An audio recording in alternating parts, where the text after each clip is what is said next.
অনি, আমি খুব একা অনি। তুমি যদি আমার না হও তাহলে আমি মরেই যাব। তাহলে তুমি মরো বৌদি। দাদা আমি আসছি। ও কলকাতায় পৌঁছেই খবর দিবি। ঠিক আছে। সাবধানে যাস। হ্যাঁ। বাঁশির প্রেমে পড়েছিল জেম্মা, সেই বাঁশি দিয়েই তার বংশ নির্বংশ করবে বলে ঠিক করেছিল। শেষবারের মতো একবার একটু জড়িয়ে ধরো। কেউ কোনোদিন ধরেনি, কোনোদিন ধরেনি, একটু জড়িয়ে ধরো।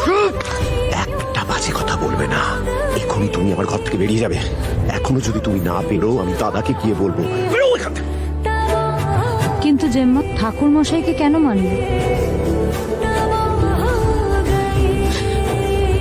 তুমি কাল নাগিনীর ঘর খুলেছিলে, আমি জানি, আমি দেখেছি। শোনো, কোনো অমঙ্গল করো না। তোমার প্রতিশোধ স্পৃহা অনিম